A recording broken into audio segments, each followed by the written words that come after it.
Don't be too nice to women. In a modern office in the heart of New York City, an employee named Mike came into the office with a bruised left eye.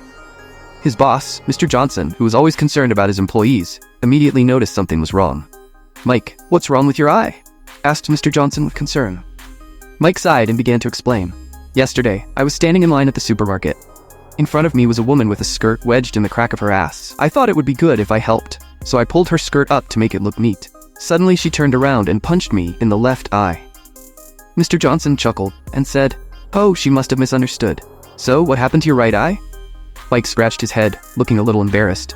"Because I thought she didn't like her skirt being tidied up, so I tucked it back in the way it was." Don't waste your money on this.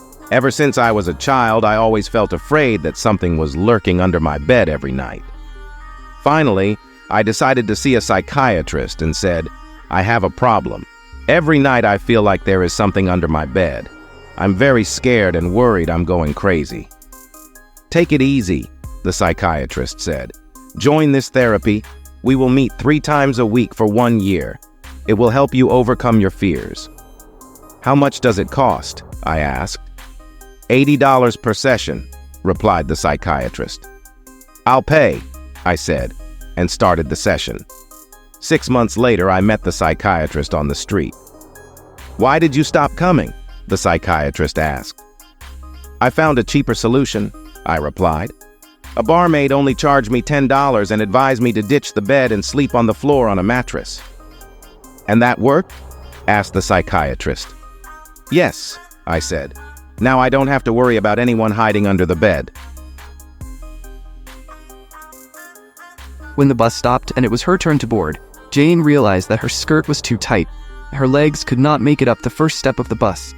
Slightly embarrassed and smiling at the bus driver, she reached into her skirt pocket to unzip her skirt slightly, thinking that this would give her enough leeway to lift her legs.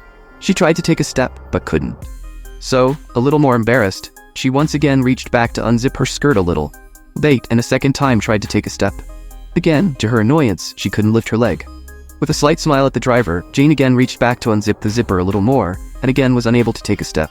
At that moment, a large man standing behind her lifted her easily by the waist and placed her gently on the steps of the bus. Jane became furious and turned to the man, shouting, "How dare you touch my body? I don't know who you are." The man smiled and replied, "Well, ma'am, normally I would agree with you, but after you unzipped me 3 times, I think we're friends." A couple was watching a documentary about a tribe in Africa. They learned that every male member of the tribe, upon reaching a certain age, had a rope with weights tied to their penis. After some time, the weights would stretch the penis to a length of 20 inches. That night, as the husband came out of the bathroom, his wife said, "Let's try the African rope and weight technique, honey." The husband agreed, and they tied the rope with weights to his penis. A few days later, the wife asked, "How's our little experiment going?" The husband replied, "Well, I think we're halfway there." The wife was impressed and said, "You mean it's already 10 inches long?" "No," the husband replied. "It's already starting to turn black."